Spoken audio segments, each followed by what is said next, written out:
جس کی کوئی دلیل کوئی سند تمہارے پاس موجود نہیں، اور تم مجھے ان بے سند چیزوں سے ڈرا رہے ہو۔ یہ بتاؤ کہ میں خدا کے مقابلے ان بتوں سے کس بنا پر ڈروں؟ کیوں ڈروں ان بتوں سے؟ کس دلیل پر ڈروں؟ تم خود سوچو۔ انہوں نے آگے کہا کہ تم لوگ خود سوچو کہ دونوں میں سے امن و اطمینان اور بے خوفی کا زیادہ مستحق کون ہے، میں یا تم؟ اب اتنا کہنا تھا کہ حضرت ابراہیم کی ان باتوں کا ان لوگوں کے پاس کوئی جواب نہیں تھا، لاجواب ہو چکے تھے، کوئی جواب نہیں تھا ان لوگوں کے پاس۔ حضرت ابراہیم کی دعوت توحید سے پوری قوم میں بھوچال آ گیا، کھلبلی مچ گئی، نمرود کا دربار دہل گیا، اور پھر وہ سب کے سب ان سے مقابلے پر اتر آئے، ان سے مقابلہ کرنے پر اتر آئے، ان سے جھگڑا کرنے پر اتر آئے۔ انہوں نے اپنی غفلت کی وجہ سے یہ سمجھا کہ ابراہیم اکیلے ہیں، چونکہ وہ خدایا کی خدائی سے غافل تھے، وہ نہیں جانتے تھے کہ اللہ کی رحمت ان پر ہو چکی ہے۔ ان کی جو کم بینائی تھی، بینائی سطح جو ان کی نچلی تھی، بہت گری ہوئی تھی، اس وجہ سے جو ان کو صحیح چیز دیکھنے کا طریقہ نہیں پتا تھا، اس لیے ان لوگوں نے یہ سمجھا کہ شاید ابراہیم اکیلے ہیں، انہیں دبا لینا آسان ہے، بات ان کو تو ان سے تو اپنی منمائی لیں گے، لیکن شاید انہیں یہ نہیں پتا تھا، شاید انہوں نے یہ نہیں دیکھا تھا، ان کی نظریں یہ نہیں دیکھ پائی تھیں کہ وہ یہ نہیں سمجھ سکے تھے کہ ابراہیم علیہ السلام کے ساتھ ان کا اللہ ہے، خدا ان کا ان کے ساتھ ہے، جس کی لشکر کی کوئی تعداد گن نہیں سکتا۔ یعنی اللہ تعالیٰ نے اپنی مدد کی وہ لشکر ان کے ساتھ کر دی تھی کہ جس کی لشکر کی تعداد کو گننا بہت مشکل تھا لوگوں کے لیے، اور یہ بات شاید وہ لوگ سمجھ نہیں رہے تھے، وہ تو ابراہیم کو تنہا سمجھ رہے تھے کہ بہت آسانی سے ان کو دبا لیں گے۔ خیر، اسی طرح حضرت ابراہیم اور ان کی قوم کو لوگوں کے ساتھ، مطلب حضرت ابراہیم اور ان کی قوم دونوں کے بیچ اسی طرح کے بحث جھگڑے اور مباحثے چلتے رہے، وقت گزرتا رہا۔ ایک بار حضرت ابراہیم نے اپنے باپ اور قوم کے لوگوں سے پوچھا، یعنی اپنے والد سے اور اپنی قوم کے لوگوں سے یہ پوچھا کہ یہ مورتیاں کیا ہیں، ان کی حقیقت کیا ہے، یہ مورتیاں کیا ہیں جن کے ارد گرد تم لوگ اس طرح جمع رہتے ہو اور ان کے اتنے دیوانے بنے ہوئے ہو۔ میں نے پوچھا کہ آخر ان مورتیوں کو تم سمجھتے کیا ہو، کیا ہیں ان کی طاقت، کیا ہے ان مورتیوں کی جو تم ان کے اتنے دیوانے بنے ہوئے ہو، ان کے ارد گرد اس طرح لگے رہتے ہو۔ اب کوئی کیا کہتا، جس طرح ان سے پہلے کے لوگوں نے، یعنی اس سے پہلے بھی جو فرقہ پرستی تھی، مشرقی ماحول تھا، شرک کو کفر کا بول والا تھا، تو جو لوگ کہا کرتے تھے وہی ان کی ابراہیم کی قوم کے لوگوں نے بھی کہا کہ ان کے پاس بھی اپنی بت پرستی کا کوئی جواب نہیں تھا۔ ان لوگوں نے بھی کہا، یعنی کہ ابراہیم کے قوم کے لوگوں نے بھی کوئی معقول جواب نہیں دیا، اور صرف یہی کہا کہ ہم نے اپنے باپ دادا کو ان بتوں کی عبادت کرتے ہوئے پایا ہے، تو ہم بھی ان کی عبادت کر رہے ہیں، ہم بھی ان کو پوج رہے ہیں، ہم بھی ان کو اپنا خدا مان رہے ہیں۔ ان لوگوں نے صرف اتنا ہی کہا، باقی اور تو کچھ کہہ نہیں سکتے تھے۔ لہٰذا شاید اللہ کی طرف سے وقت آ گیا تھا کہ صاف صاف کہہ دیا جائے کہ جن آبا و اجداد کی تم دلیل دے رہے ہو وہ سب گمراہ تھے۔ چنانچہ ابراہیم علیہ السلام نے بھی ان لوگوں سے کہا کہ تم بھی گمراہ ہو اور تمہارے باپ دادا بھی گمراہی پہ پڑے ہوئے تھے، وہ بھی گمراہی میں پھنسے ہوئے تھے اور تم بھی گمراہ ہو۔ انہوں نے صاف صاف اپنے لوگوں سے یہ بات کہہ دی۔ قوم کے لوگوں نے حیرت سے پوچھا، کیا تم ہمارے سامنے سنجیدہ اور واقعی بات کر رہے ہو یا کوئی مذاق کر رہے ہو؟ ابراہیم علیہ السلام نے اپنی قوم سے کہا، نہیں، یہ مذاق نہیں ہے بلکہ حقیقت ہے، اور اس بات کو بھی تم لوگ سمجھو کہ حقیقت میں تمہارا رب، تمہارا خدا وہ ہے جو آسمان اور زمین کا پیدا کرنے والا ہے، پوری دنیا کا بنانے والا ہے، وہی تمہارا ہمارا ہم سب کا خدا وہی ہے۔ اور میں تمہارے سامنے اس بات کی گواہی دیتا ہوں، میں تمہارے سامنے اس بات کی گواہی دیتا ہوں کہ ہم سب کا بنانے والا خدا ایک ہے، یہ بت خدا نہیں ہے، یہ بت خدا نہیں ہو سکتے۔ جس نے زمین اور آسمان کو بنایا ہے وہی ہم سب کا خدا ہے، وہی ہم سب کا مالک ہے۔ لیکن پشت در پشت ان لوگوں نے مورتیوں اور بتوں کے بارے میں اپنا جو عقیدہ بنا رکھا تھا، ان کے قوم کے لوگوں نے پیڑھی در پیڑھی جو سلسلہ چلا رکھا تھا، وہ اتنی آسانی سے مٹنے والا نہیں تھا، ان پر ایمان کا اثر اتنی جلدی ہونے والا کہاں تھا، کوئی بھی جہالت اتنی جلدی ختم نہیں ہوتی ہے۔ اب حضرت ابراہیم نے محسوس کیا کہ اب عملی کام کو دکھا کر قوم کے سامنے یہ ثابت کر دیا جائے، یعنی جب قوم نہیں مانی تو انہوں نے حضرت ابراہیم علیہ السلام نے سوچا کہ اب صرف کہنے سے کام نہیں چلے گا، اب عمل کر کے دکھانا پڑے گا کہ یہ بت کچھ نہیں کر سکتے۔ انہوں نے سوچا کہ اب عملی کام کو دکھا کر قوم کے سامنے یہ ثابت کر دیا جائے کہ یہ بت بے بس اور لاچار ہیں، کچھ نہیں ہے، کوئی طاقت ان کے پاس نہیں ہے۔ انہوں نے قوم سے کہا، لوگوں کو یہ بات لوگوں سے کہی کہ خدا کی قسم میں تمہاری غیر موجودگی میں ضرور تمہارے بتوں کی خبر لوں گا، یعنی جب تم لوگ نہیں ہوں گے، تم لوگوں کی غیر موجودگی میں تمہارے بتوں کی خبر لوں گا۔ یہ بات تو انہوں نے کہہ دی۔ پھر یہ ہوا کہ شہر میں سالانہ جلسہ منایا جاتا تھا ہر سال۔ جشن کے موقع پر انہوں نے یہ سوچا، جو سوچا تھا کہ بتوں کی خبر لوں گا، وہ بات انہوں نے کر کے بھی دکھا دیا۔ سالانہ جو جشن ہوتا تھا وہ شہر کے میدان میں ہوا کرتا تھا، منایا جاتا تھا۔ ابراہیم کو بھی اس جلسے میں، اس جشن میں شامل ہونے کی دعوت دی گئی، لیکن انہوں نے اپنے بارے میں ایک ایسی بات کہی کہ لوگوں کو پورا یقین ہو گیا کہ واقعی میں حضرت ابراہیم اس جشن میں شامل ہونے کے لائق نہیں ہیں، وہ نہیں جا سکتے ہیں۔ جب تو اس لیے سبھی لوگ جشن منانے کے لیے چلے گئے۔ جب شہر کے سب لوگ جشن منانے کے لیے چلے گئے تو حضرت ابراہیم بت خانے میں گھس گئے اور ایک ایک کر کے سارے بتوں کو توڑ دیا، صرف ایک سب سے بڑے بت کو رہنے دیا،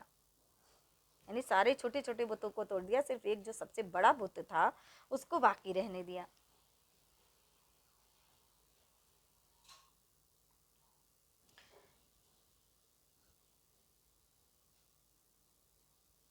اپنے اس عملی قدم سے ابراہیم کی دعوت توحید پوری قوم کے سامنے ایک ایسی دلیل کے ساتھ ثابت ہو گئی جسے وہ اپنی کھلی آنکھوں سے دیکھ رہے تھے، ایسی عملی دلیل ثابت ہو گئی کہ جسے اس قوم کے لوگ اپنی کھلی آنکھوں سے دیکھ رہے تھے۔ جب لوگ لوٹ کر آئے تو دیکھا کہ وہ بت جس کے بارے میں یہ عقیدہ رکھتے تھے، لوگ یہ سوچتے تھے کہ وہ خدا کی خدائی میں شریک ہے، بڑی طاقت والا ہے، اپنے اندر بہت طاقت رکھتا ہے اور سارے اختیار اسے حاصل ہیں، جو بڑا طاقت والا ہے، اور اسی بت کے سامنے ان چھوٹے چھوٹے بت گرے پڑے ہوئے ہیں، ٹوٹے پھوٹے پڑے ہیں،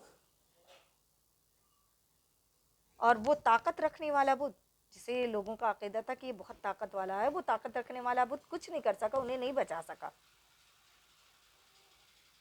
لوگوں نے یہ دیکھا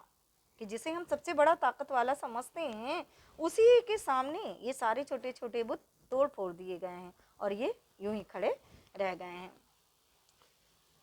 لوگوں نے شرک کا جو طلسم اپنے چاروں طرف گھیر رکھا تھا وہ اب باطل اور جھوٹا ثابت ہو چکا تھا،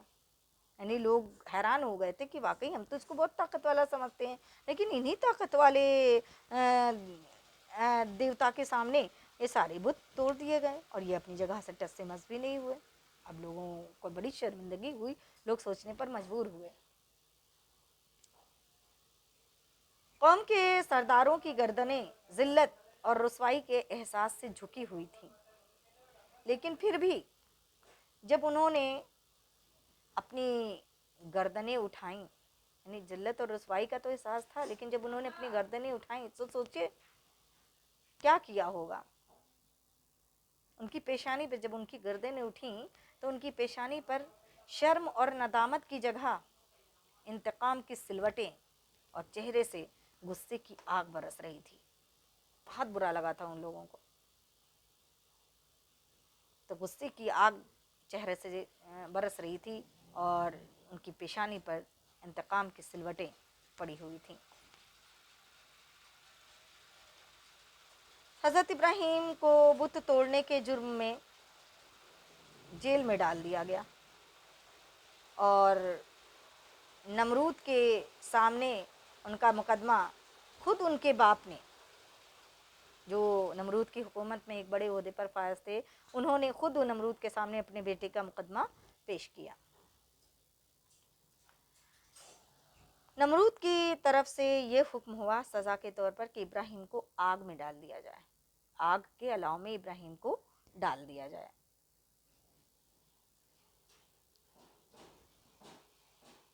ایک صاحب ایمان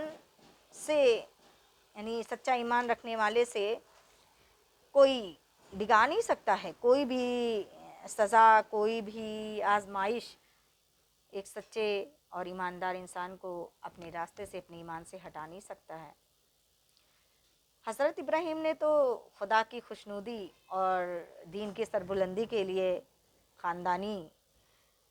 جاہ و منصب، عیش و آرام کو اسی دن لات مار دی تھی جب انہوں نے وَمَا أَنَا مِنَ الْمُشْرِكِينَ، یعنی میں شرک کی طرف سے اپنا رخ موڑتا ہوں، میں شرک کرنے والوں میں سے نہیں ہوں، یہ کہہ کر اپنے ایمان کا اعلان کر دیا تھا۔ اسی دن انہوں نے تمام منصب کو کر دیا تھا، ٹھکرا دیا تھا اور اللہ کے ایمان کو، اللہ کی خدائی کو قبول کر لیا تھا، تو پھر یہ چھوٹی سی سزا کا اعلان ان کے ایمان سے انہیں کیسے ڈگا سکتا تھا۔ آگ کے الاؤ میں ڈالے جانے کے نمرود کے فیصلے کو بھی انہوں نے بڑے ایمان اور اطمینان سے سنا۔ خدا کی خوشنودی اور اس کے دین کی سربلندی کی خاطر ایک ایسی راہ کھولی جس میں انہوں نے اپنا سب کچھ لٹا دیا، اپنی جان کی بھی پرواہ نہیں کی۔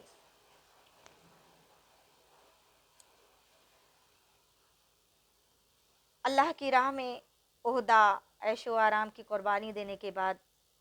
اب ان کی جان کی قربانی دینے کی باری آ گئی تھی۔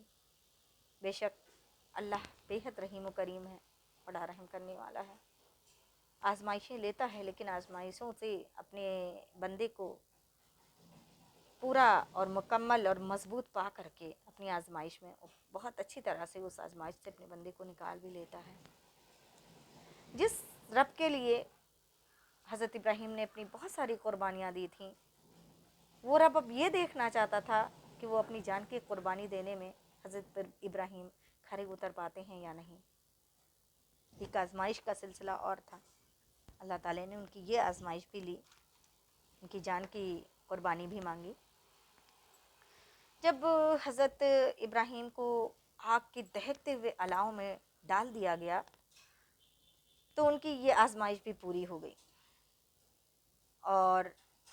ابراہیم کے باپ کی کٹر دل نے، نمرود کی جھوٹی خدائی نے اور باغی قوم کی تماش بین نظروں نے خدائے قادر و توانا کا یہ کرشمہ بھی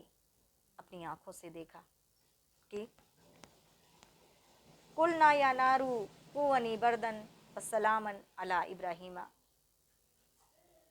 ترجمہ بتاتی ہوں میں آپ کو کہ قرآن میں خدا کہتا ہے کہ ہم نے کہا اے آگ ٹھنڈی ہو جا اور سلامتی بن جا ابراہیم پر، یعنی اللہ کے حکم سے جب ان کو آگ میں ڈال دیا گیا تو اللہ سے حکم آیا کہ اے آگ ٹھنڈی ہو جا اور سلامتی بن جا ابراہیم پر۔ جیسے ہی ابراہیم کو آگ میں ڈالا گیا، دوسرے ہی لمحے دہکتے ہوئے انگاروں کا جو الاؤ تھا وہ پھولوں سے گلزار ہو گیا، وہ انگارے پھول بن گئے۔ اندازہ لگائیے، سوچ کے دیکھیے کہ جب ابراہیم ہنستے ہوئے صحیح سلامت آگ سے باہر آئے ہوں گے تو نمرود اور دوسرے بت پرست لوگوں پر کا رنگ کس تیزی سے بدلا ہوگا، کیا بیتی ہوگی ان کے دلوں پر، جس تیزی سے ان کا رنگ بدل گیا ہوگا۔ آخرت میں تو وہ چہرے سیاہ ہوں گے ہی ہوں گے، لیکن اس دنیا میں بھی ذلت کے احساس سے ان کے چہرے کالے ضرور پڑ گئے ہوں گے۔ اللہ کی شان تھی کہ دہکتا ہوا لاؤ پھولوں سے بھر گیا، گلزار ہو گیا۔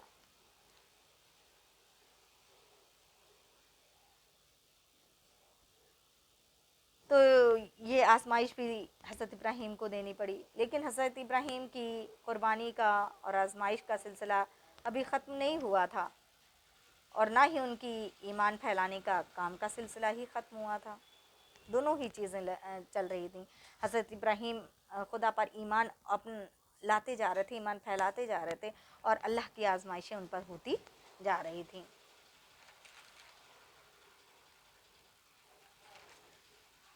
حضرت ابراہیم کے باپ جو اپنا سرکاری منصب اور عیش و آرام بچانے کے لیے انہیں آگ میں ڈالنے کے لیے بھی تیار ہو گئے تھے، یعنی اپنے بیٹے کو آگ میں اپنا منصب بچانے کے لیے، اپنا عہدہ بچانے کے لیے، اور اپنی پرانی گھسی پٹی اور مشرکانہ روایتوں پر چلتے ہوئے انہوں نے اپنے بیٹے کو آگ میں بھی ڈلوا دیا تھا، آگ میں ڈلوانے پر بھی تیار ہو گئے تھے۔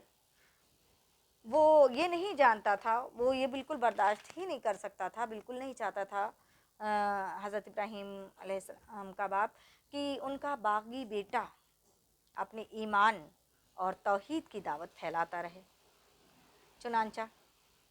ایک دن اس نے کہہ دیا کہ تم یہاں سے چلے جاؤ، یعنی ایک دن حضرت ابراہیم کے باپ نے حضرت ابراہیم سے کہہ دیا کہ تم اس شہر چھوڑ کر کے چلے جاؤ، مجھے میرے حال پر چھوڑ دو۔ شاید وہ سوچتے ہوں گے کہ حضرت ابراہیم انہی کے رحم و کرم پر پل رہے ہیں، جب الگ ہوں گے تو انہیں پتہ چلے گا، لیکن شاید وہ یہ نہیں جانتے تھے کہ اللہ پر جس کی رحمت ہو اس کو کسی کی پرواہ نہیں ہوتی، اللہ خود مہربان ہو جاتا ہے، اللہ خود راستے بنا دیتا ہے۔ حضرت ابراہیم نے خدا کی راہ میں یہ قربانی بھی دی، یعنی جلا وطن بھی ہو گئے، ہجرت بھی کر لی، اور ترک وطن جلا وطنی کا شکار ہو کر، غمزدہ ہو کر وہاں سے ہجرت کر گئے، یعنی شہر کو چھوڑ دیا۔ ان کے باپ کے شرک اور دنیا کے عیش و آرام کی چاہ نے اس کے دل کی آنکھوں کو اندھا کر دیا تھا، اس لیے وہ ایمان اور اللہ کی طاقت کو محسوس نہیں کر سکا۔ وہ نہیں جان سکا کہ جس بیٹے کو میں بھگا رہا ہوں، جلا وطن کر رہا ہوں، اس پر اللہ کی رحمت ہے، اللہ اس کا ساتھ دے گا۔ جب حضرت ابراہیم ار شہر کو چھوڑ کر چلے تو پوری آبادی میں سے صرف حضرت لوط جو حضرت ابراہیم کے بھتیجے تھے، صرف انہوں نے ہی حضرت ابراہیم کی پیروی کی۔ اور آپ کو بتانا چاہوں گی کہ حضرت لوط کو بھی اللہ نے پیغمبری کا درجہ اور نبوت عطا کی ہے۔ ہاں، تو میں کہہ رہی تھی کہ پوری بستی میں سے صرف ابراہیم کے ساتھ چلنے والا کوئی نہیں تھا سوائے حضرت لوط علیہ السلام کے۔ خدا کی طرف سے وقت آ گیا تھا کہ اس وقت کا نبی شرک اور شرک کرنے والوں سے بیزاری اور مخالفت کا اعلان کر کے ہجرت اختیار کر لے۔ چنانچہ حضرت ابراہیم نے اپنے وطن کو بھی قربان کر دیا، اللہ کی مرضی کے لیے اپنے وطن کو بھی قربان کر دیا، اور انی جاہب الی ربی سیہدین، یعنی میں اپنے رب کی طرف جاتا ہوں، وہ میری رہبری فرمائے گا، میں اپنے رب کی طرف جاتا ہوں، وہ میری رہبری فرمائے گا، یہ کہہ کر اپنی بیوی حضرت سارہ اور بھتیجے حضرت لوط علیہ السلام کے ساتھ وطن سے نکل گئے۔